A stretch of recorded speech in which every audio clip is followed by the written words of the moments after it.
খুব অল্প বয়সেই বাবা হয়েছিলেন, তাই ছেলে প্রাপ্তবয়স্ক হতেই এক অদেখা বন্ধুতে পরিণত হয়েছে বলা যায়।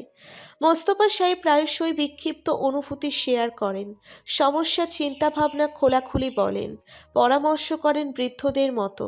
ছেলে নিজেও তাকে সব কিছুই বলে কয়ে করে, কোনো কিছুই গোপন নয়। ছোট থেকেই এমন ছেলেটা। মোস্তফা সাহেব অফিস থেকে ফিরতেই ছোট্ট তন্ময় দৌড়ে আসতো, বসে বসে সকল ঘটে যাওয়া ঘটনা খুলে বলতো। এত সব ছেলেটা নিজের মাকেও বলতো না। মোস্তফা সাহেবের মনে আছে একটি বিশেষ ঘটনা। তন্ময় তখন ক্লাস 10। তার সমবয়সী মেয়ে তাকে প্রপোজ করে, ফুল দেয়, লেটার লেখে, ডায়েরি গিফট করে। মোস্তফা সাহেবকে সেগুলো ছেলেটা দিয়ে বলেছিল, এই বেয়াদব মেয়েটার বাবাকে গিয়ে নালিশ দিবে। পড়ন্ত বিকেল, স্নিগ্ধ পরিবেশ। ওরও সেজে গুছে গাড়িতে উঠে বসেছে। তন্ময়ের সাথে সে ধানমন্ডি যাবে, সুপরিচিত হাঁচি বলা মিষ্টান্ন হোটেলের উদ্দেশ্যে। খুব ভালো মিষ্টি পাওয়া যায় সেখানে, এমনকি সুস্বাদু রসমালাইও। মূলত তারা রসমালাই আনতে যাচ্ছে, পছন্দ হলে মিষ্টিও আনা হবে। গাড়ি স্টার্ট করেছে তন্ময়। ওরও গুনগুন করে কাজ নামিয়ে দিল। তন্ময়ের দেখাদেখি সানগ্লাস পরল, পরপর খুলে রেখে পরিবেশ উপভোগ করায় মনোযোগী হলো। এমন সময় তন্ময়ের ফোন বেজে উঠল। সেলফোন অরুর সামনেই, স্টিয়ারিংয়ের পাশে। তন্ময় বলল, ব্যাগ তো কে? অরু ফোন হাতে নিল। স্ক্রিনে মাহিন লেখা। অরু দেখে বলল, মাহিন ভাইয়া। ধর, লাউড স্পিকার দে। অরু সময় নিয়ে ধরল। তার এখনো মাহিনের কথাগুলো মনে আছে। কী সব বলেছিল সে স্পষ্ট শুনেছে। অবশ্য তাতে অরু রেগে নেই, বরং লজ্জায় মরে যাচ্ছিল প্রায়। মাহিনের গলার স্বর স্বতঃস্ফূর্ত। মাম্মা। তন্ময় নিঃশব্দে হাসল, জবাবে বলল, হুম। লালে লাল হয়ে আছে না? বন্ধু বান্ধব চেনো না? এইবারে যদি না আসিস তোর সাথে কোনো সম্পর্ক থাকবে না, কইয়া দিলাম। কই যাচ্ছিস এবার? যাচ্ছি নারায়ণগঞ্জ মাম্মা। সব কিছু স্যার। রেহানের বাবা লঞ্চ দেবে, সবাই মিলে ধুমসে চামু। প্লিজ চল না, এবার মজা হবে। ব্যাচে সবাই যাচ্ছে? হুম, সবাই। এই চল না, আরুকে সঙ্গে নেবে কিন্তু। অরুর চোখজোড়া বোয়াল মাছের মতো বড় হয়ে আছে। তন্ময় তখনও পাকাপোক্ত স্বীকারোক্তি দেয়নি। ইনিয়ে বিনিয়ে কল কেটেছে, কিন্তু অরুর মনে রয়েই গেল বিষয়টি। খোঁজ করছে ভেতরে। নারায়ণগঞ্জ সাথে লঞ্চ। অরু হাওয়ায় দুলতে লাগলো। যেতে পারলে মন্দ হতো না। তন্ময়ের বন্ধু বান্ধব ধানমন্ডির আশেপাশেই আছে। আজ শুক্রবার, ছুটির দিন, সবাই কাজ থেকে মুক্ত। সেই সুবাদে সকলে মিলে এক রেস্তোরাঁয় আড্ডা জমিয়েছে। আড্ডার মূল বিষয় হচ্ছে নারায়ণগঞ্জ কিভাবে যাবে, কই যাবে, কি খাবে, কী সব করবে, তার একটি তালিকা তৈরি করছে। তন্ময়কে এখানেই আসতে বলল মাহিন। ছেলেটার মন তল্লাশি করবে আজ সে। মুখোমুখি জিজ্ঞেস করবে নারায়ণগঞ্জ যেতে চায় নাকি। কোনো মতে যদি চোখ মুখ পড়ে বুঝতে পারে যে তন্ময় যেতে চায়, তাহলে সে আসমান জমিন এক করে ফেলবে। তবুও তন্ময়ের প্রেয়সী সহ তন্ময়কে নিয়েই ছাড়বে এই ট্রিপে। রিহান নাকমুখ কুঁচকে মাহিনের ভাবনায় বিভোর, মুখশ্রী পর্যবেক্ষণ করছে। দুই আঙ্গুলের সাহায্যে চুটকি বাজালো চোখের সামনে, ভরাট কণ্ঠে ডাকলো, এই যে বিশিষ্ট ব্যবসায়ী ছোট মাহিম মজুমদার দাদু, তন্ময় চাচা কি আসছে? মাহিন হতাশ গলায় বলল, বিশিষ্ট ডিজাইনের সর্বোচ্চ ছোট্ট রিহান শিকদার কাকাকে জানাচ্ছি, তন্ময় প্রায় চলে এসেছে। সঙ্গে তার প্রাণপ্রিয় প্রেয়সীও আছে, তাই মুখে দয়া করিয়া লাগাম মারিবেন। লাগাম ছাড়া কখন হলাম? আশ্চর্য! আপনার মতো ভদ্রমুখের অধিকারী দ্বিতীয় আর কেউ নেই। এই যে তুই, স্টেমিনা একদম নেই, রোগে ভুগছিস। কই, আমি তো বলতে চাই না। সৈয়দ মাহিনের পাশে। সে অতিষ্ঠ ভঙ্গিতে মাথা দোলালো। মাহিন তাকে ইশারা করে বলল, ও কি আমার বিছানায় এসেছিল? মানে ড্রাঙ্ক অবস্থায় মেয়ে মানুষ মনে করে ওর সাথে কিছু করেছিলাম নাকি? না হলে জানলো কিভাবে আমার স্টেমিনা নেই? ভাবার বিষয়। সুহানি উচ্চস্বরে হেসে উঠল। হাসতে হাসতে সে রিহানের বাহুতে পড়ে গেল। চোখের কোণ ভিজে উঠেছে, থেমে নেই বাকিরাও। রিহান বিরক্ত হলো। নাকমুখ কুঁচকে ফেলল। ইয়াক, শালা তুই ডক্টর দেখা। ঠিকানা অনুযায়ী রেস্তোরাঁয় মাত্রই পৌঁছিয়েছে গাড়ি। রসমালাই এবং মিষ্টান্ন জাতীয় খাবারগুলো কিনে তবেই এসেছে। সেগুলো গাড়িতে রেখেই বেরুলো তন্ময়। অরুর ওড়না ফেসেছে সিট বেল্টে, খেয়াল করেনি। বেরোতে গিয়ে টান খেলো, ফ্যাচ ফ্যাচ শব্দে ছিঁড়ে গেল অনেকখানি। বোকার মতো ছেঁড়া ওড়নায় নজর বোলালো। ইস, কতখানি ছিঁড়েছে! ভাগ্যিস কোণঠাসা হয়ে ছিঁড়েছে, না হলে তো বোঝা যেত। ওড়না ধরে বেরোতে নিয়ে উঁচু জুতোর কারণে বা পা বেঁকিয়ে ফেলল। পড়তে নিয়েও গাড়ির দরজা ধরে নিজেকে সামলালো। পায়ের কোণা ছুলেছে কিছুটাও। তন্ময় সামনেই দাঁড়িয়ে, সে সাবলীল ভঙ্গিতে অগোছালো অরুকে দেখছে। এদিকে অরু কিছুটা বিরক্ত হলো বটে। নাকমুখ কুঁচকে বেরুলো, ওড়না পরিপাটি করল। তন্ময়ের দুই ভুরুর মাঝে ভাঁজ পড়েছে। সে প্রশ্ন করল, তোর থেকে তোর জুতো বড়। দেখি, জুতো খোল। এসব জুতো আর পরবি না, আমি যেন না দেখি। আতঙ্কে হাঁসফাঁস করে উঠল অরু। মাথা দুপাশে দুলিয়ে তন্ময়ের অগোচরে হেঁটে সামনে অগ্রসর হলো। যার জন্য চুরি করে সে বলে চোর। এই যে এত উঁচু জুতো তো অন্ময়ের জন্য পড়ে, মানানসই একটা ব্যাপার আছে না? লম্বা তন্ময়ের সামনে উঁচু জুতো না পরলে একটুখানি দেখাই অরুকে। বলা যায় দেখাই যায় না, এর জন্যই তো পড়ে সে। অরুর বিভ্রান্ত চিন্তা ভাবনা তন্ময় বুঝবে কিভাবে? সে অরুর কাঁধ চেপে ধরেছে, দুজন একসাথে এগুচ্ছে। ভেতরে প্রবেশ করতেই সম্মুখীন হলো সকলের। হইচই পড়ে গেল মুহূর্তেই। এটা সেটা নিয়ে কথাবার্তা শুরু হয়েছে তৎক্ষণাৎ। রিহান কথায় হেরে গিয়েছিল খানিক, তবে সে পুনরায় শুরু হলো। এবার আর মাহিনের পিছু লাগেনি, তন্ময় আর সৈয়দের পিছু লেগেছে। হাস্য উজ্জ্বল পরিস্থিতি। অরুকে সুহানি এবং আশার মধ্যে বসিয়েছে তন্ময়। তারপর সে বসেছে মাহিনের পাশে, সাথে ইব্রাহিম আছে, রিহানও পাশাপাশি। তাদের মধ্যে আলাদা আলোচনা।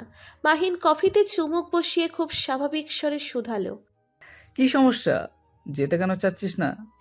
তন্ময় নিশ্চুপ রইল, দৃষ্টি কিছুটা দূরে বসা অরুর পানে। সুহানি কিছু একটা বলছে অরুকে, তাতে লজ্জায় চোখ মুখ নইয়ে রেখেছে অরু। তন্ময় বেশ কিছুক্ষণ দেখল, চোখ সেখানে রেখেই বলল, আজকাল আমি আর নিজের ওপর কনফিডেন্ট নই। বিয়েটা তো হয়েছে, এখন কনফিডেন্সটা থাকলেও চলবে। তন্ময় চাচার যন্ত্রপাতি তাহলে সব ঠিকঠাক আছে? তন্ময় হাসল, স্মিত হাসি তার। বাবা মানবে না, পারিবারিকভাবে বিয়েটা হলে তারপর না হয়। এত কিছু বুঝি না, আমার বন্ধু যেতে চাই এটাই ইম্পর্টেন্ট। আর তুই যাবি, সাথে তোর লেনজাও। রিহান মুখ ভোঁতা করল, তোমার বাপের এত মাথা ব্যথা কেন? আমার বাবার কাছে সব কিছুর ঊর্ধ্বে পরিবার। খুব যত্নে আগলে রেখেছেন।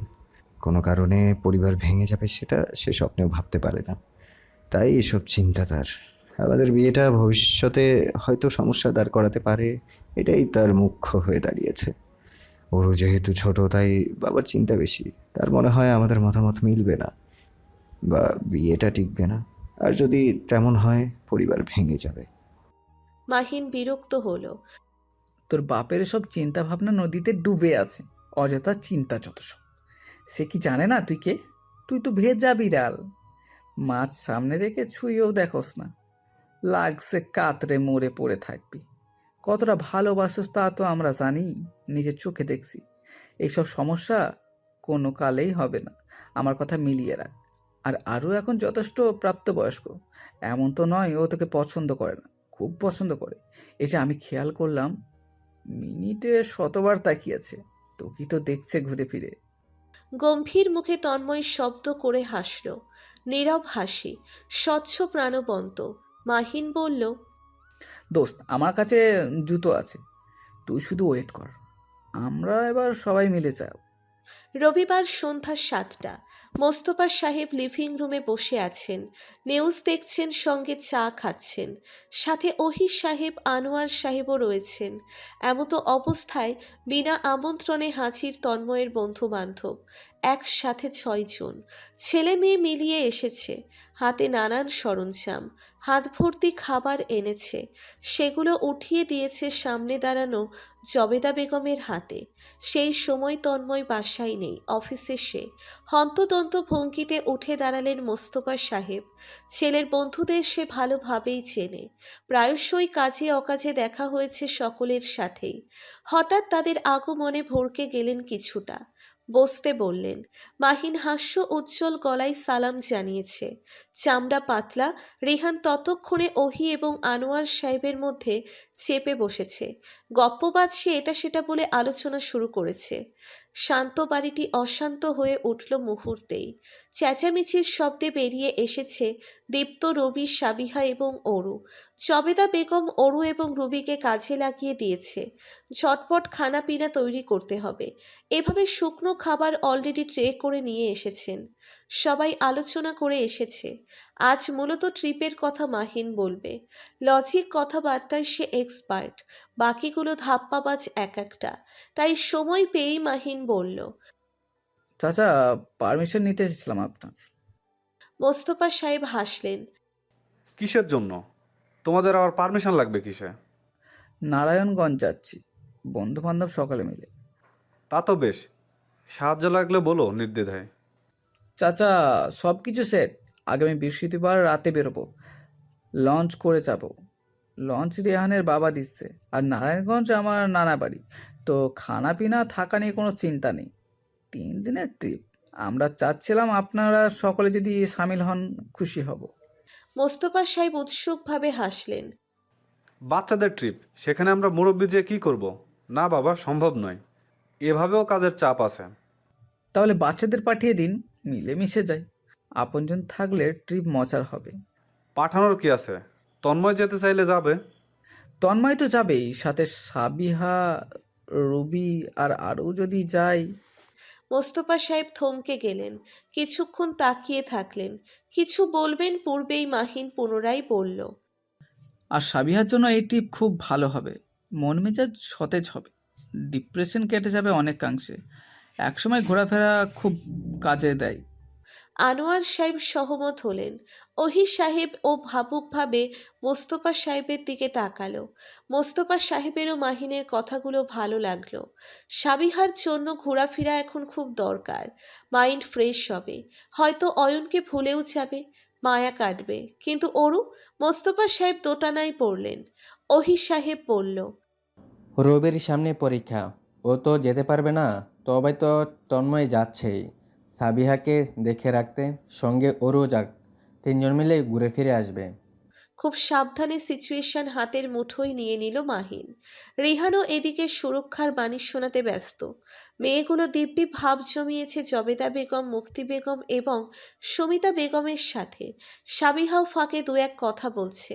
অবশেষে মোস্তফা সাহেব রাজি হলেন, বললেন। যেতে চাইলে যাক, ঘুরে আসুক। ব্যাস। ওরও রান্নাঘরে দাঁড়িয়ে লাফিয়ে উঠল, জড়িয়ে ধরল সাবিহাকে, চাপটে ধরে নিঃশব্দে চেঁচাচ্ছে।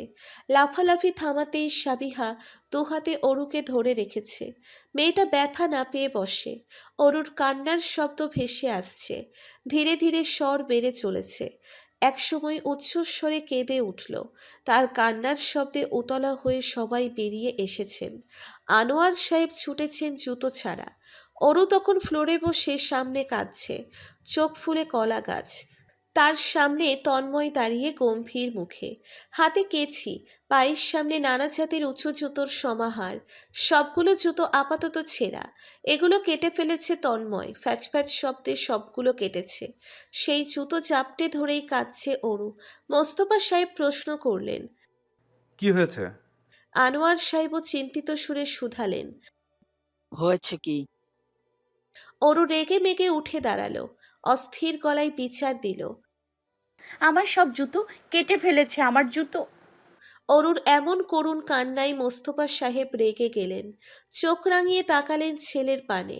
এদিকে আনোয়ার সাহেব হাসলেন, মেয়েকে নিজের সাথে রেখে বললেন, আরো সুন্দর জুতো কিনে দেব মা, থাক, কাঁদে না।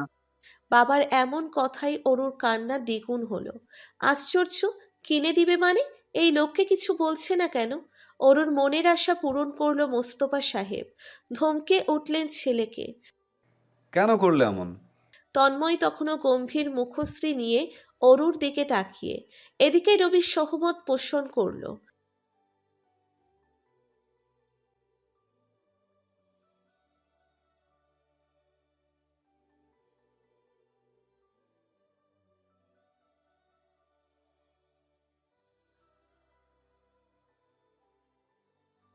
সুমিতা বেগম বিরক্ত ভঙ্গিতে চলে যাবার জন্য পা বাড়ালেন। যাবার আগে রাগান্বিত কণ্ঠে বলে গেলেন, একদম ঠিক হয়েছে, মেয়েটা কোনো কথাই শোনে না। জবেদা বেগমের ছেলের কাজ পছন্দ হলো না। তিনি অসন্তুষ্ট স্বরে বললেন,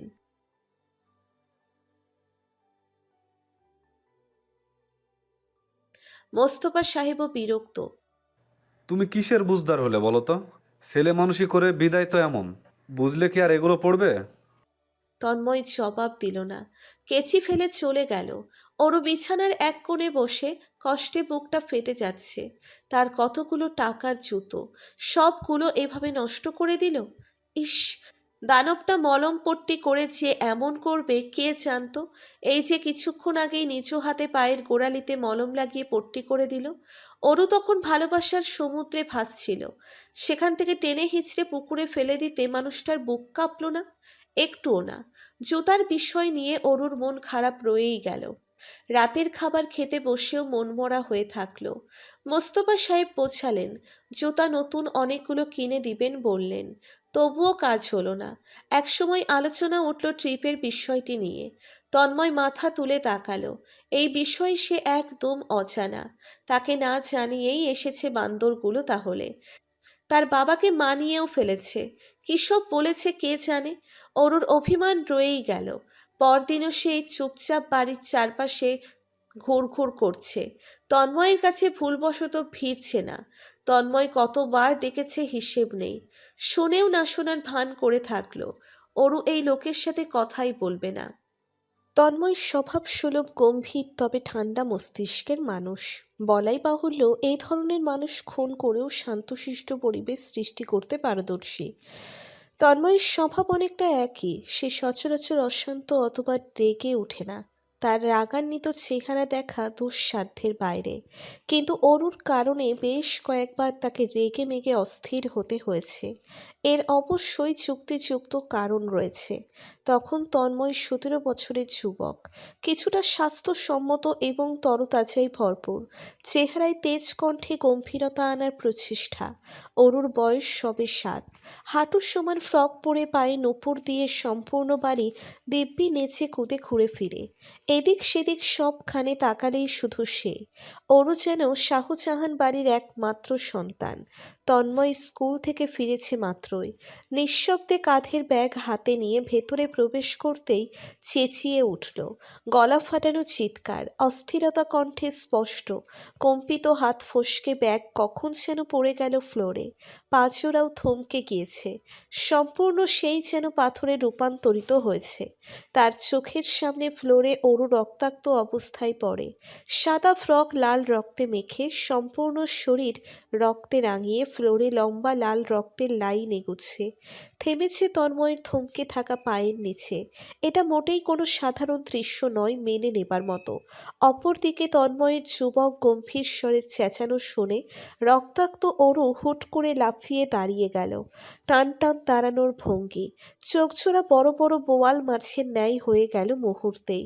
হাত থেকে পড়ে গেল লাল আলতার ডিব্বা। ভীতিকর অবস্থা তার ছোট্ট চেহারার। মূলত সে যেমন ইচ্ছে তেমন সাজো সাংস্কৃতিক অনুষ্ঠানের জন্য অ্যাক্টিং করছিল। এর জন্য সুমিতা বেগম ধমক দিয়েছেন কয়েকবার। কিন্তু কে শোনে কার কথা? কোনো কথাই কানে নেয়নি। সে নিজের মতো পড়েছিল ফ্লোরে। এই সময় তন্ময় আসবে জানলে ওরও কখনো এমনটা করতো না। সেই মুহূর্তে জবেদা বেগম ছুটে এসেছেন হন্তদন্ত ভঙ্গিতে। দেখলেন ছেলের এমন করুণ অবস্থা, আঁতকে উঠলেন। তন্ময় ঘেমে নিয়ে একাকার, কপালে বিন্দু বিন্দু ঘামের চিহ্ন, লম্বা নাক ঘামে চকচক করছে, পাথরের ন্যায় দাঁড়িয়ে সে, চোখের পলক অব্দি পড়ছে না। জবেদা বেগম ছেলের দিকে ছুটলেন।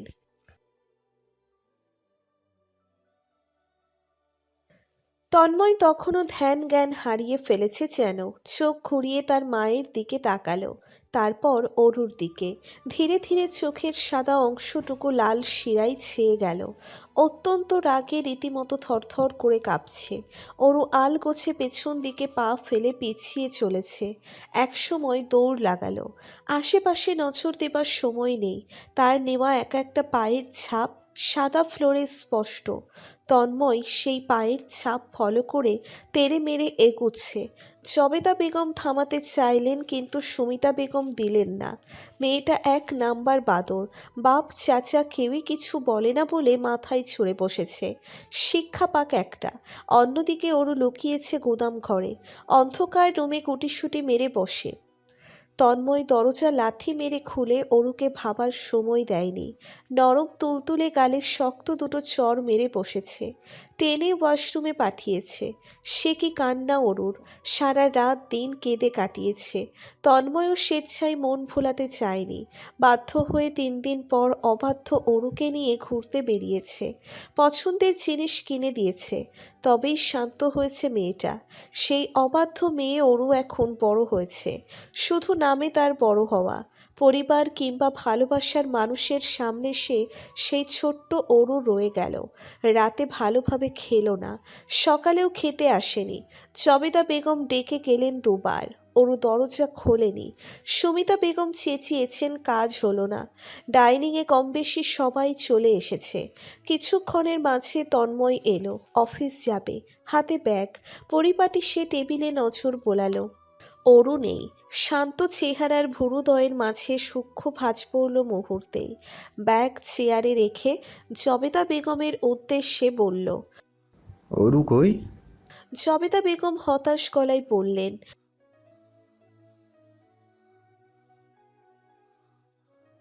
তন্ময়ের গম্ভীর স্বর এবার আরো গম্ভীরে পরিণত হলো। ওকে আমি নারায়ণগঞ্জে নিব না। এমন অবাধ্য মেয়ে সাথে নেবার প্রশ্নই আসে না। তন্ময়ের বলতে দেরি পরপর দরজা খোলার শব্দ শুনতে দেরি হয়নি। অরু নাক মুখ কুঁচকে বেরিয়েছে। সকলের চোখের সামনে ডাইনিংয়ে এসে চেয়ার পেতে বসেছে। চুপচাপ মাথা নত করে খেতে লাগলো। এতক্ষণ যাবৎ মোস্তফা সাহেব গম্ভীর মুখে ছিলেন। আপাতত ঠোঁটে স্মিত অদেখা হাসি ফুটে উঠতে চাইছে। তিনি ঠোঁট টেনে নিজেকে যথাসম্ভব ঠিকঠাক রেখেছেন। তবে আনোয়ার সাহেবের ঠোঁট জুড়ে অমায়িক হাসি বিচরণ করছে। সকলের এমন হাসার কারণ পেল না অরু। বিরক্ত সে খানিক লজ্জায় পড়ল। আরে সে তো খেতে আসতে চায়নি, কিন্তু নারায়ণগঞ্জ যেতে চায় বিদায় আশা। খেতে না যাওয়ার ছোট্ট বিষয় ধরে তন্ময় যদি সঙ্গে না নেয়, অরু তো এবার কষ্টে মরেই যাবে। এভাবেই জুতো হারাবার দুঃখে তার বক্ষে রয়েছে এক রাশ বিষণ্ণতা। বিষণ্ণতা জমে পাহাড় বনে গিয়েছে। বিরক্তিকর অনুভূতি তার সর্বাঙ্গে বহমান। তন্ময়ের উপর অভিমান তার মনের আসমান ছুঁয়ে গেল। এত বড় অভিমান কি তন্ময় আদেও ভাঙতে পারবে? ওর যতই রাগ দেখিয়ে থাকুক, সে আশাই ছিল তন্ময় রাগ ভাঙাতে আসবে, কিন্তু আসলো না। শুধু ধমকের সুরে কয়েকবার ডেকেছে। ব্যাস হয়ে গেল। ওরও মিনমিন সুরে বলল, আমাকে না নিলে আমি আর কখনোই কোথাও যাব না আপনার সাথে। বুধবার রাত। ঘড়ির কাঁটা 8:45। আজ ঠান্ডা আবহাওয়া। বাতাস ছেড়েছে, দক্ষিণা বাতাস। কালো নিথর আকাশে গোলাকার চাঁদ জ্বলজ্বল করছে। ওর বই হাতে বসেছিল বারান্দায়। এমতো অবস্থায় দীপ্তের চেঁচামেচির শব্দ। ওর আপু বলে চিৎকার করে ছেলেটা যেন এদিকটাই আসছে। ওর বই বন্ধ করলো। উঠে দাঁড়ালো। দীপ্ত দরজার সামনে এসে দাঁড়িয়েছে। তপ্ত ঘন নিঃশ্বাস ফেলছে।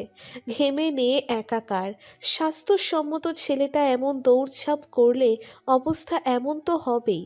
অরুর কারণ জিজ্ঞেস করতে হলো না। দীপ্ত হাঁপাতে হাঁপাতে বলল, তন্ময় ভাইয়া ডাকে।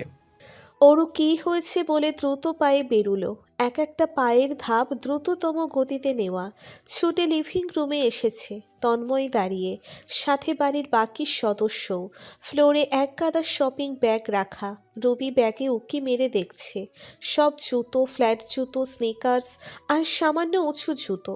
সাবিহা হেসে নিজের জুতোর ব্যাগ নিয়ে চলে গিয়েছে। রবি নিজের ব্যাগ থেকে জুতো বের করে পরে নিয়েছে। খটখট শব্দ তুলে রুমের দিকে চলল। তন্ময় শপিং করলে কখনো একজনের জন্যে সবার জন্যেই কম বেশি করে। জবেদা বেগম, সুমিতা বেগম এবং মুফতি বেগমের জন্যেও জুতো আনা হয়েছে। মুফতি বেগম মুখ ফুটে বললেন, ওরও ছোট ছোট চোখে তাকিয়ে। সে মোটেও জুতো চায় না। তন্ময় এসে নরম সুরে কিছু কথা বললেই হতো। ওরু অভিমানের সমাপ্তি ঘটত নিমেষেই। সে তো নরম তন্ময়ের জন্য খুব দুর্বল।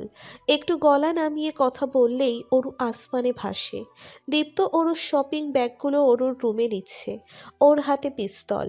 এটা তন্ময় এনে দিয়েছে। দেখতে সম্পূর্ণ রিয়েল, তবে গুলি করলে পানি বেরোয় এবং অনেক দূর পর্যন্ত সেট করা যায়। দীপ্ত খুব খুশি। খুশিতে সে বাকরুদ্ধ। তাই অনায়াসে অরুকে সাহায্য করছে। অরু একটু অসন্তুষ্ট, তবুও মুখ ঘুরিয়ে যেতে পারছে না।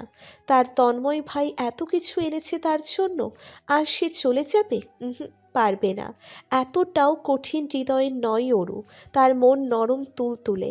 তাই চুপসে দাঁড়িয়ে রইল। আশেপাশে কেউ নেই। তাদের দুজনের অস্তিত্ব শুধু। অরু স্পষ্ট তন্ময়ের পারফিউমের ঘ্রাণ নিতে পারছে। তীব্রভাবে নাকে আসছে। কি সুন্দর সুবাস। তন্ময় দু এক কদম ফেলে এগিয়ে আসলো। দুজনের মধ্যে খানিক দূরত্ব রেখে খুব ধীর গলায় শুধালো, অভিমান কমেনি? আর কি করতে হবে?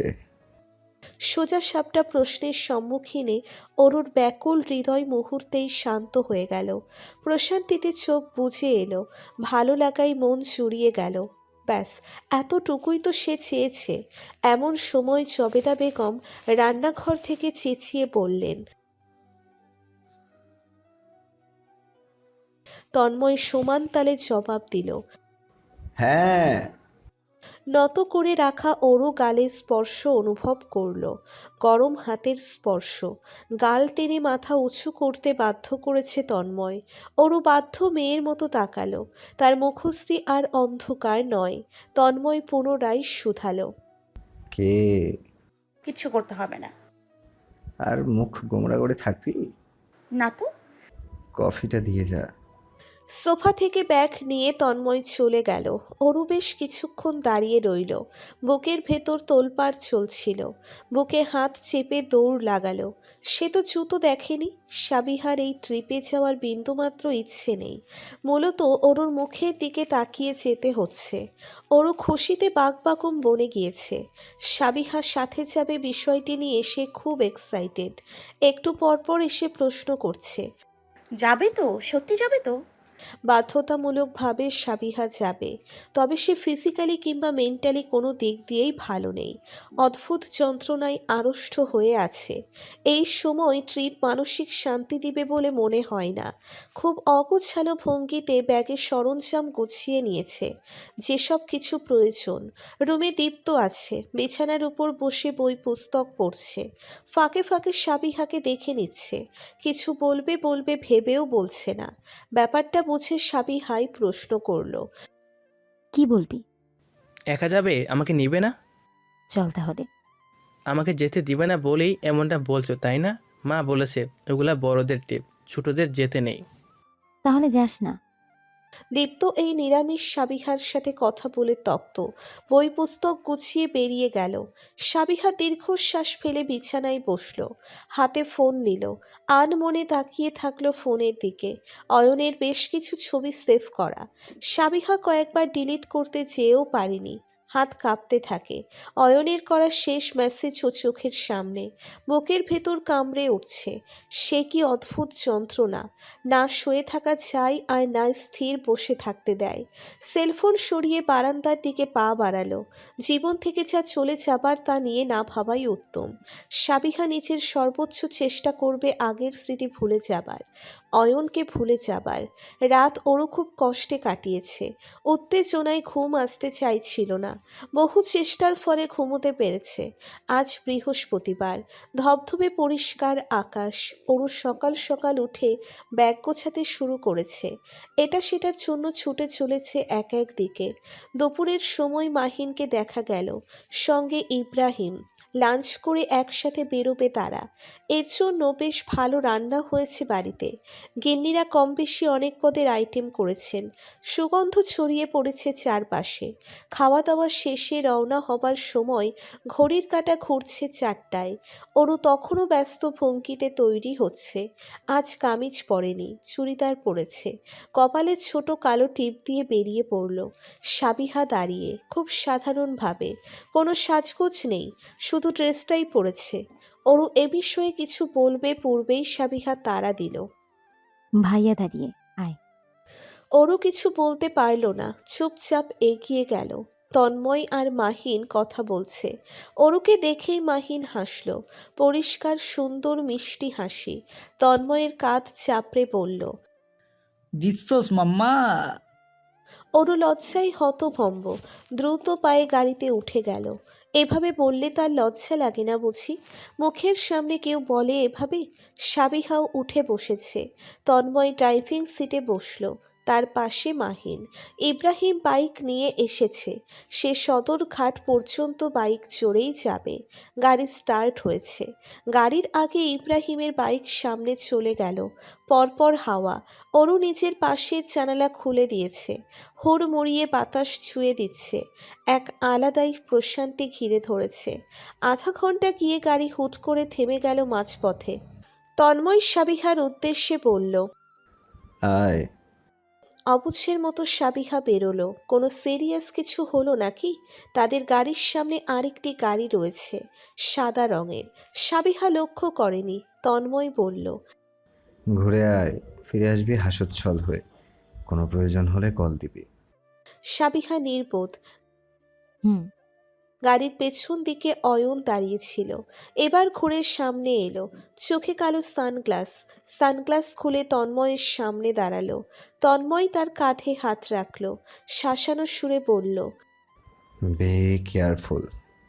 100% ভাই। সাবিহা বোকার মতো তন্ময়কে যেতে দেখল। তন্ময় গাড়িতে উঠতেই তার ধ্যান হলো, চেঁচিয়ে উঠল। ভাইয়া, এসব হচ্ছে কি? তন্ময় হাতের ইশারায় বোঝালো যেতে। এদিকে অয়ন দ্রুততমভাবে সাবিহার সামনে এসে দাঁড়িয়েছে। তন্ময়কে ছেড়ে তার ধ্যান অয়নের উপর চলে গেল। অনেক পরিবর্তন হয়েছে ছেলেটা। গাল জুড়ে চাপ দাড়ি, লম্বায় বেড়েছে কিছুটা। পুরুষ বনে গিয়েছে যেন। সাবিহা তাকিয়েই রইল। হুট করে ঘুরে দাঁড়ালো। সে একাই চলে যাবে। পা বাড়ালো। অয়ন তৎক্ষণাৎ হাত চেপে ধরেছে। শক্তি প্রয়োগ করে টেনে নিয়ে গাড়ির দিকে অগ্রসর হয়েছে। সাবিহা হাত ছাড়ানোর প্রচেষ্টায় মত্ত। সে তো সব ভুলে যেতে চাইছিল। তাহলে কেন পুনরায় সেই অনুভূতি? সেই মানুষ সামনে এসে দাঁড়িয়েছে। সদরঘাট। সাব্বির শেখ সাহেব দাঁড়িয়ে আছেন একটি 3তলা সাদা লঞ্চের সামনে। শ্যামবর্ণের বেটে খাটো লোক, গম্ভীর মুখশ্রীর অধিকারী। কণ্ঠের স্বরও ভদ্রলোকের গম্ভীর। মুখ জুড়ে দাড়ি, ঢিলাঢালা প্যান্ট শার্ট পরে আছেন। তার সামনে দাঁড়িয়ে ছেলে রুস্তম। চোখে মুখে ভয়ার্থতা লেপ্টে। আর চোখে নিজের বাবার দিকে তাকালো। সাব্বির সাহেব অন্ধকার মুখে বললেন। এতগুলো ছেলে পেলে মায়েরক মিলা যাইতেছে বাজান, কোন নাকাম কুকাম করে এই বাপের মুখে চুলকানি মাখাই দিও না। কি যে বলো না, সবাই বিবাহিত আব্বা। কি হইব, আর এখানে কেউ পোলাপান নাই, সবাই 30-এর উপরে। ওই যে পুচকে মাইয়াটা, ওইটাও 30-এর উপরে। বাপ রে, কি খুকি পাইয়া নিছ, ওইটা কেডা? একটুখানি মাইয়া, মনে হয় ওর দিকে ক্লাস 10-এ পড়ে। এই মাইয়া কই যায়? অতটাও ছোট না আব্বা, ওরও অনার্সে উঠবে এবার। তন্ময়ের বউ, বুঝছো, গেজাও কম। কি কলি বান্দির পো, আমি গা যাই। আরে আব্বা, আমি তো এমনি বলতাছি। রুস্তম আলগোছে সরে দাঁড়ালো কানে থাপ্পড় পড়ার আগে। তার বাবার স্বভাব ভালো না, হাতের কাছে পেলেই চর দিয়ে বসে। এত বড় ছেলে সে, অল্প বয়সে বিয়ে হলে পোলাপান থাকতো 10 বছরের, অথচ তার বাবার বোধগম্য নেই। দীর্ঘশ্বাস ফেলে রুস্তম হাতে মাইক নিল, সেখানে মুখ লাগিয়ে উচ্চস্বরে চেঁচালো, সবাই লাগেজ নিয়ে উঠে পড়ো। কাউন্টার থেকে ক্যাবিনে চাবি সঞ্চয় করে নাও। লঞ্চ ছাড়া হবে 11টা 20-এ, বাকি কথা হবে ভেতরে। নারায়ণগঞ্জের উদ্দেশ্যে যাবে মোট 40 জন, সবগুলো একই ব্যাচের, তবে তেমন কাছের নয় অনেকেই। এই কয়েকবার একসঙ্গে বসে চা পানি খাওয়া হয়েছে হয়তো, বা হুট করে ক্যাম্পাসে দেখা হয়েছে, সঙ্গে হাই হ্যালো করে নিল এমন। তবে এই 40 জনের মধ্যে বন্ধু বান্ধবদের আলাদা বিভাগ রয়েছে, বড় ছোট দল বেঁধে থাকে এক একজন। তাদের মধ্যে সবচেয়ে ভালো বন্ডিং এবং বড় দল তন্ময়দের। ছেলে মেয়ে মিলিয়ে তারা 14 জন বন্ধু বান্ধব। সেই সময় ভার্সিটিতে রাজ করে বেরিয়েছে একসাথে, ক্যান্টিনে কাঁধে কাঁধ ঘেঁষে আড্ডা দিয়েছে কত শতবার, ক্যাম্পাসে পা দুলিয়ে বসে জম্পেস্ট চায়ের কাপে চুমুক বসিয়েছে। খুব সুন্দর অমায়িক স্মৃতি সেসব। এখনও সপ্তাহে একবার হলেও রেস্তোরাঁয় আড্ডা বসায় সকলে মিলে, না হলে হুটহাট কল করে কথা বলে সীমাহীন। বন্ধু দলের সব থেকে শান্তশিষ্ট গম্ভীর তন্ময়কেও আসতে বাধ্য হতে হয়, না আসলে দেখা যাবে তন্ময়ের অফিসে চলে এসেছে সবগুলো। সেই কি তুলকালাম দৃশ্য সৃষ্টি করবে, তা না ভাবাই উত্তম। ওরও তন্ময়ের পাশ ঘেঁষে দাঁড়িয়ে এক প্রকার লেপ্টে আছে যেন, কপালে বিন্দু বিন্দু ঘামের চিহ্ন, নাকের ডগায় খানিক ঘাম ফুটে আছে। তন্ময়ের হাত অরুর কাঁধে শক্ত করে ধরে আছে, অন্য হাতে লাগেজ। খুব কোলাহল চারিপাশে। তাদের সামনে সাব্বির সাহেব। তন্ময় হেসে সামনাসামনি দাঁড়ালো, সালাম জানালো। সাব্বির সাহেব গম্ভীর মুখের একটু পরিবর্তন এলো। তিনি তন্ময়ের পাশে থাকা একটুখানি অরুকে দেখে নিলেন, গম্ভীর স্বরে শুধালেন। নাম কি? অরু ভয় পেল, দরু দরু কাঁপতে থাকা বুক নিয়ে বলল, আরাবি। বংশনাম? আরাবি শাহজাহান। সাব্বির সাহেব থমকে গেলেন, পরপর ধমকে উঠলেন। ওই মাইয়া, জামাইয়ের বংশের নাম কইব কেন? আমাগো ধর্মে তো এইটা নাই। তুমি কইবা তোমার আব্বার বংশের নাম, বুঝলা? অরু কাছুমাছু ভঙ্গিতে তন্ময়ের আরও পিছনে চলে গেল, ভয়ে তার রুহু উড়ে যাবার জোগাড়। এত বড় ধমক তো তাকে তন্ময়ও দেয়নি কখনো। অন্যদিকে তন্ময় হেসে উঠল, শব্দময় উজ্জ্বল উচ্ছ্বাস হাসি। রুস্তম পাশেই ছিল, সে তার বাবার উদ্দেশ্যে অতিষ্ঠ স্বরে বলল, চাচাতো ভাই বোনেরা, ওর আব্বার বংশের নামই বলছে। এখন তুমি যাও, আর দাঁড়িয়ে থাকিও না, মেলা রাত হইছে। সাব্বির সাহেব আর চোখে অরুকে কয়েকটিবার দেখে নিলেন। ও, পারিবারিক মনে হয়, ভালোই। মিল্লামিশা থাইকো, জগার বিবাদ কইরো না, সাবধানে যাও, আগাও। তন্ময় ভয়ার্থ অরুকে নিয়ে সামনে অগ্রসর হলো, লঞ্চে উঠতে নিয়ে থমকে দাঁড়ালো, মাথা নত করে প্রশ্ন করল, কিছু খেতে ইচ্ছে করছে? নিয়ে নেবো এখান থেকে কিছু? লাগবে না, আমি সব নিয়েছি। অরু নিচের ফুলো ফুলো ব্যাগটা দেখালো। সত্যিই সে দুনিয়ায় সব নিয়ে নিয়েছে, খাবার থেকে ধরে চাটাও নিয়েছে ফ্ল্যাক্সে, মোট 2টো ফ্ল্যাক্স, অন্যটাই গরম পানি। তন্ময়ের জন্য কফি বানাতে হয় কি না। সুমিতা বেগমও অনেক রকম খাবার প্যাক করে দিয়েছেন, জবেদা বেগম পিছু নেই। এত সব খাবার দিয়েই মূলত ব্যাগ ভর্তি, তাই তার কাপড় চোপড় তন্ময়ের লাগেজে নিতে হয়েছে। মাহিন তন্ময়ের পাশে এসে দাঁড়িয়েছে। তারা এখন লঞ্চের ভেতর, সিঁড়ির সামনে দোতলায় উঠবে। মাহিন তন্ময়ের কাঁধ জড়িয়ে বলল, মাম্মা দেখ পোলাপান কেমনে লাইন মারতেছে। আজকা তুফান ছুটবো ক্যাবিনে। ওই দেখ ফয়সাল রে, সালার একটু আগে শিলার সাথে ফষ্টি নষ্টি করলো, এখন আমার সাথীর সাথে। ছ্যা ছ্যা ছ্যা। রিহান তাচ্ছিল্যের সুরে বলল। অবিবাহিতগুলা মূলত লাইন মারতে আইছে।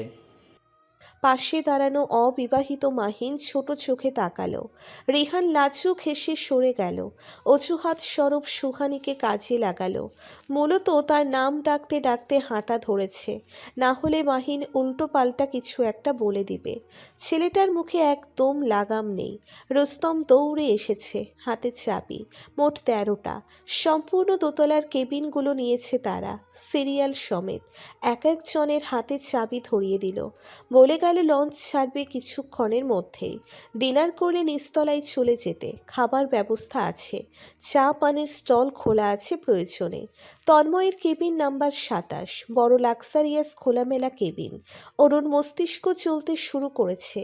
এতক্ষণ মাথায় আসেনি দুজন একসাথে থাকবে। বুকের ভেতর তোলপাড় মুহূর্তেই শুরু হলো। গলাটা শুকিয়ে কাট কাট হয়ে গেল। তন্ময় ব্যস্ত পায়ে পুরো কেবিনে পা চালালো। লাগেজ পাশে রেখে সোফায় বসলো। সামনে টিভি সেট করা, একটা মিনারেল ওয়াটার বোতল রাখা টি টেবিলে। সেটা হাতে নিল, ঢাকনা খুলে ঢকঢক শব্দে খেয়ে নিল। ওরও তখনও চুপসে দাঁড়িয়ে। তন্ময় ভ্রু উঁচু করল। কি? ওরও মাথা দোলালো। কিছুই হয়নি, তবে কিছু একটা সে ঠিকই অনুভব করছে। বলার সাহস নেই। ধীর পায়ে বিছানার একপাশে বসল। কি করবে? আর চোখে তন্ময়কে দেখল। তন্ময় ব্যস্ত হাতে মোবাইল টিপছে, খুব মনোযোগ। ওরও ভাবল সে কি ড্রেস পরিবর্তন করবে, নাকি এভাবেই থাকবে। সে তো লঞ্চ ছাড়ার সময়টা দেখতে চায়, তা কি বলবে মুখ ফুটে? অয়ন গাড়ি চালিয়ে যাচ্ছে একটানে। পাশে বসে থাকা সাবিহার দিক ফিরে তাকাচ্ছে না, সম্পূর্ণ ধ্যান সামনে। গম্ভীর করে রেখেছে মুখশ্রী। সাবিহা শতাংশবার বলেছে গাড়ি থামাতে। কে শোনে কার কথা? অয়ন কোনো প্রতিক্রিয়া দেখালো না। গাড়ি অলরেডি শহরের বাইরে চলে এসেছে। আশেপাশের সব কিছু শান্ত এবং নির্জন। গাছপালা দুদিকে সমান তালে মাথা উঁচু করে দাঁড়িয়ে। আকাশে গোলাকার চাঁদ, উজ্জ্বল দৃষ্টান্ত। গাড়ি থেমেছে। সামনে বড় পুকুর, ঘাসের মেলা, হিমশীতল বাতাস, কাজ নামানো। অয়ন চোখ বুজে মাথা স্টিয়ারিংয়ে রেখেছে। সাবিহা আর চোখে তাকালো। জড়তার কারণে ভালোভাবে অয়নকে দেখতে অবধি পারেনি। কতটা অনুভব করেছে জানে, কতটা হৃদয় ব্যাকুল ছিল জানে, জানে না। সাবিহা জানতেও দিবে না। অয়ন মাথা ওঠালো, চুলগুলো কপাল থেকে দুহাতে উপরে উঠিয়ে দিল। তাকালো সাবিহার দিকে। মুহূর্তেই চোখাচোখি হলো। সাবিহা নজর ফিরিয়ে নিয়েছে অন্যদিকে তাকিয়ে। অয়ন হাত বাড়িয়ে সাবিহার থুতনি চেপে ধরল। মুখটা নিচের দিকে ঘুরিয়ে নিয়েছে। কিছুটা শক্তি প্রয়োগ করেছে সে। চোখ জোড়া লাল, শুকনো ঠোঁট। নিজেকে ঠান্ডা করার আপ্রাণ চেষ্টা। স্বাভাবিক স্বরে প্রশ্ন করার অসম্ভব প্রচেষ্টা। মিস করেছেন আমাকে? সেই আপনি সম্বোধন। সাবিহার এখনও স্পষ্ট মনে আছে এই হুট করে আপনি সম্বোধন করার কারণ। তার উপর অতিরিক্ত অভিমান হলেই আপনি বলতে থাকে, আর তা তীরের ন্যায় ছুটে লাগে তার বুকে, রক্তাক্ত করে দেয় ভেতরটা। সাবিহা মুখটা সরাতে চাইল, পারল না। অয়ন দ্বিতীয়বার প্রশ্ন করল না, তবে উত্তরের আশায় ঝুঁকে রইল। জবাব শোনার জন্য ব্যাকুল সে। সাবিহা জবাবে অন্য কিছু বলতে চাইল। বাসায় যাব, গাড়ি ঘোড়া। অয়নের ঠোঁট শব্দ করে ছুঁয়ে গেছে সাবিহার ঠোঁট। গাঢ় চুমু দিয়ে বলল, জবাব শুনতে চাই, অন্য কোনো কথা নেই। বলুন Sabiha, did you missed me? Sabiha চোখ রাঙিয়ে তাকালো, রাগান্বিত হবার চেষ্টা। তবে সত্যি বলতে অনুভূতি ছাড়া আর কিছুই অনুভব করতে পারছে না সে।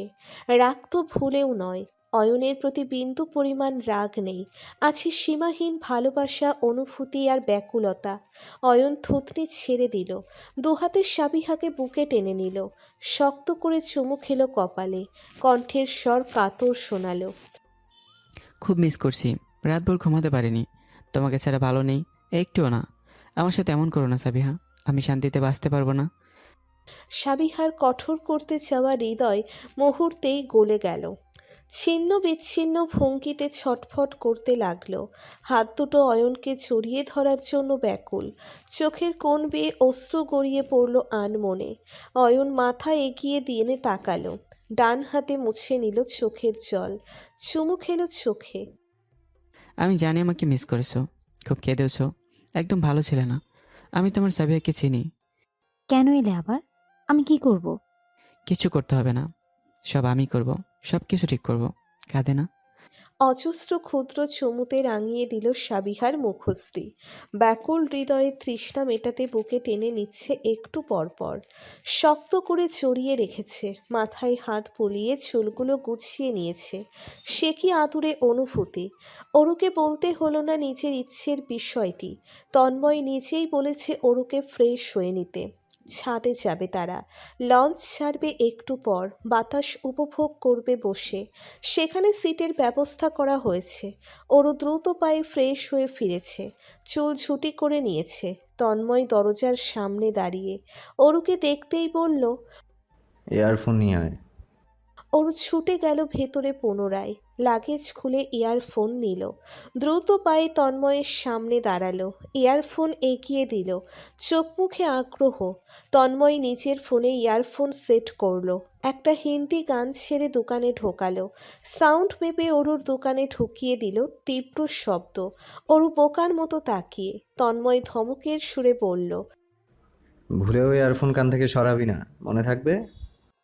অরুর চোখ মুখ বিরক্তিতে ভরে গেল। অসহ্য! কানে ইয়ারফোন রাখতে হবে কেন? সেভাবেই তন্ময়ের সাথে বেরুলো। সামনে রিহান আর সুহানি দাঁড়িয়ে তর্ক করছে। মাহিন ফোনে কথা বলছে। ধীরে তারা এগোচ্ছে সিঁড়ির দিকে, ছাদে উঠবে। রিহান তুষ্টুর স্বরে বলল, একটা জিনিস খেয়াল করছিস তোরা? সৈয়দ শুধালো, তন্ময়ের বিয়ের পরের ট্রিপ এটা, সাথে বউ। মনে হচ্ছে না হানিমুনে বেরিয়েছে? মাহিন ফোন রেখে এগিয়ে আসলো। দ্বিতীয় হানিমুন হবে এটা। প্রথমটা তো চট্টগ্রামে সেরে ফেলছে নিশ্চয়ই। নারায়ণগঞ্জ হবে দ্বিতীয় হানিমুন। বাই দ্য ওয়ে দোস্ত, প্রিপারেশন কেমন? মানে কোন- সুহানি ধমকের সুরে বলল, থামবি? ওরও এখানেই, বাচ্চা মেয়ে একটা। এইমাত্র সকলে খেয়াল করলো অরু ভ্যাবলার মতো তাকিয়ে। চোখ মুখে লজ্জার ছিটে ফোঁটাও নেই। পরপর দেখলো মেয়েটার কানে ইয়ারফোন, হাতে সেলফোন। মাহিন বাকরুদ্ধ হয়ে গেল। রিহান আওড়ালো, মেয়েটাকে পকতে দিবে না বলে শপথ নিয়ে রাখছে তন্ময় চাচা। একটু চালাক চতুর হতে হয়, কিছু কিছু জানতে তো হবই। তন্ময় হাসল, স্মিত হাসি। অনিমেষ ভঙ্গিতে বলল, জানতে হবে না, এভাবেই পারফেক্ট। আকাশ পরিষ্কার, কালো আকাশ জুড়ে লক্ষ লক্ষ নক্ষত্র। রয়েছে গোলাকার সাদা ফকফকে চাঁদ। চাঁদের সৌন্দর্য আজ দ্বিগুণ রূপে জ্বলজ্বল করছে যেন। আলোয় আলোকিত হয়ে আছে চারিপাশ। সম্পূর্ণ ছাদ জুড়ে মানুষের হাঁটাহাঁটি, হাসাহাসি, তর্ক বিতর্কের তীব্র শব্দ। ছাদের মধ্যিখানে গোলাকার ভঙ্গিতে চেয়ার বসানো হয়েছে। চেয়ারগুলোর মধ্যস্থানে বড় টেবিল। টেবিল জুড়ে রয়েছে নানান প্রকার খাবার।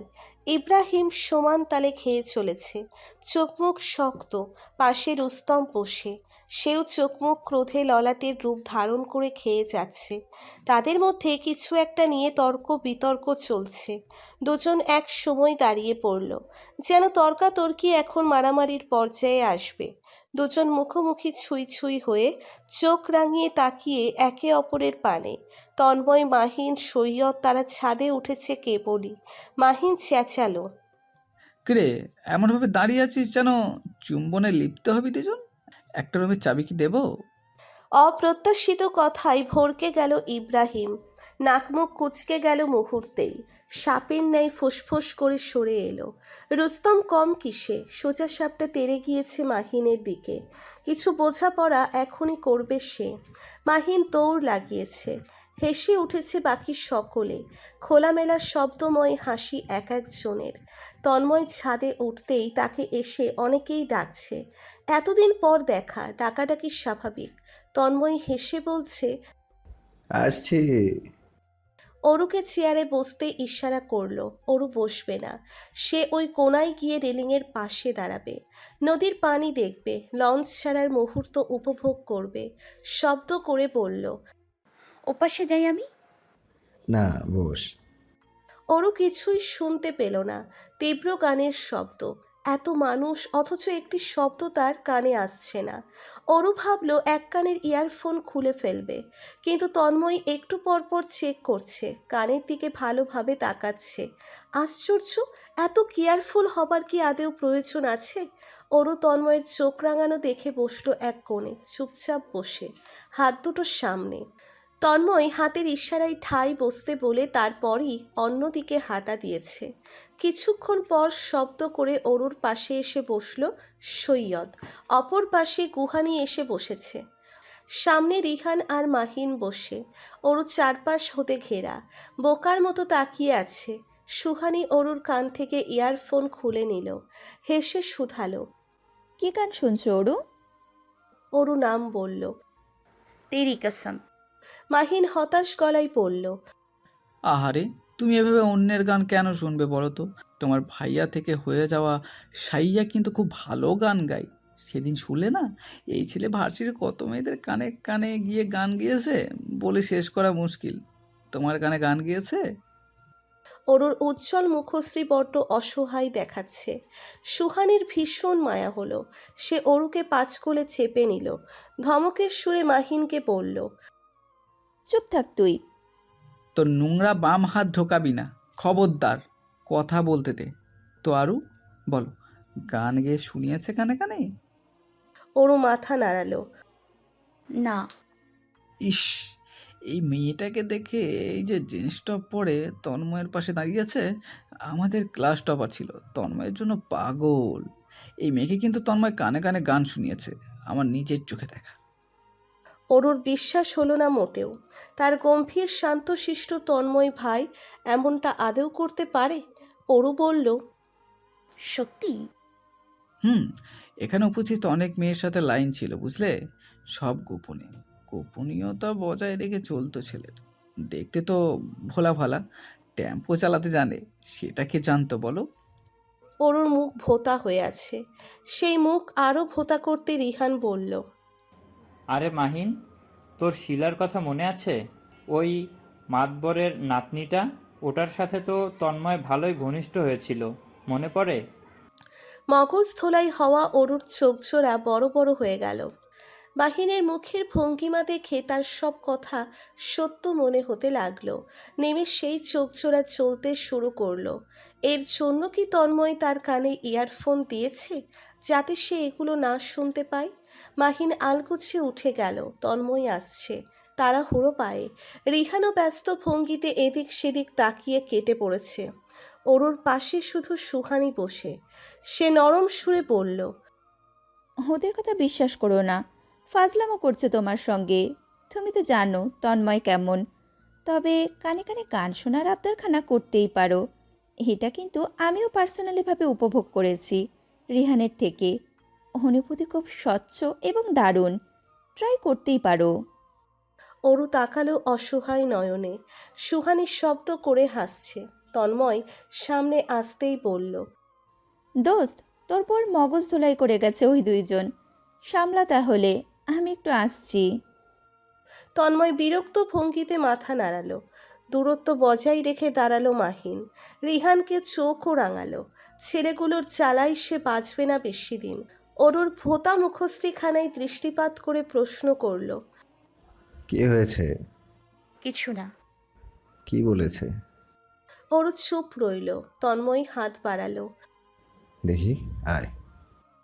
অরু উঠে দাঁড়ালো। তন্ময়ের হাত ধরল। চুপচাপ সঙ্গে হাঁটছে। তার হঠাৎ মন খারাপ হলো। সে জানে মাহিনের কথা সত্য নয়, তাও কেন মন খারাপ হচ্ছে? দুজন এসে দাঁড়িয়েছে ছাদের এক কোণে। এখানটা বড্ড নীরব। নীরবতা ভাঙল রুস্তমের গলার স্বরে।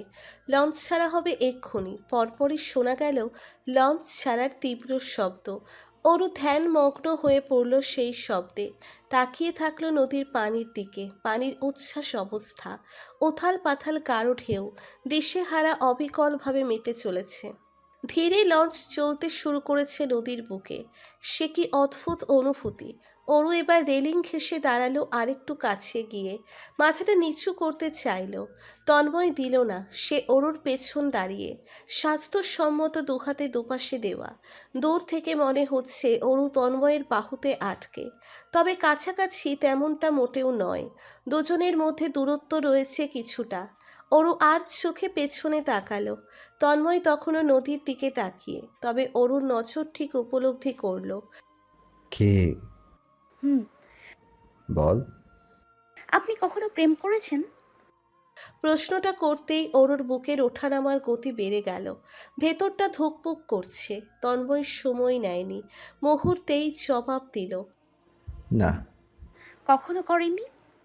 কখনো না। অরুর হুট করে খারাপ হয়ে যাওয়া মন স্বতঃস্ফূর্ত হলো মুহূর্তেই, জলজল চোখে ফিরে চাইল। তন্ময়কে পলক ভরে দেখে বলল, তোর মাথায় কি ঢুকিয়েছে এরা? কানে কানে গান গায় কিভাবে? আশ্চর্য। কানে কানে কিভাবে গান গাই তাই জানে না? সুহানির বলা কথাগুলো অরুর মস্তিষ্কে চড়ালো ভঙ্গিতে লেপ্টে এলো। কানে কানে গান শোনার এক আলাদা অনুভূতি আছে। সুহানিকে রিহান শুনিয়েছে, অরুরও আগ্রহ জেগেছে এই বিষয়ে। সে চাচ্ছে তন্ময়ও তাকে গেয়ে শোনাক। কেন শোনায় না? অরুও উপভোগ করতে চাই এই অনুভূতি। নজর ফিরিয়ে নদীর দিকে তাকালো। নদীতে চাঁদের ঝলক, আসমানের প্রতিভাব, দেখা মিলছে উপচে পড়া রূপের। বেশ খানিকক্ষণ বাদে কানের কাছে উষ্ণ নিঃশ্বাসের স্পর্শ পেল অরু, কোমরের শক্ত হাতের ছোঁয়া। জামার ভেতর দিয়ে গিয়েছে সেই হাত, মুঠো করে ধরেছে সেখানে। অরু চোখ জোড়া বন্ধ করে ফেলল সঙ্গে সঙ্গে। তন্ময় বলল, খুব জ্বালাতন করিস। অরু কষ্ট পেল। জ্বালাতন তো তাকে করা হচ্ছে। মেয়ে চাওয়া গলায় বলল। ছাড়ো না, আমি কি বলেছি শোনাতে?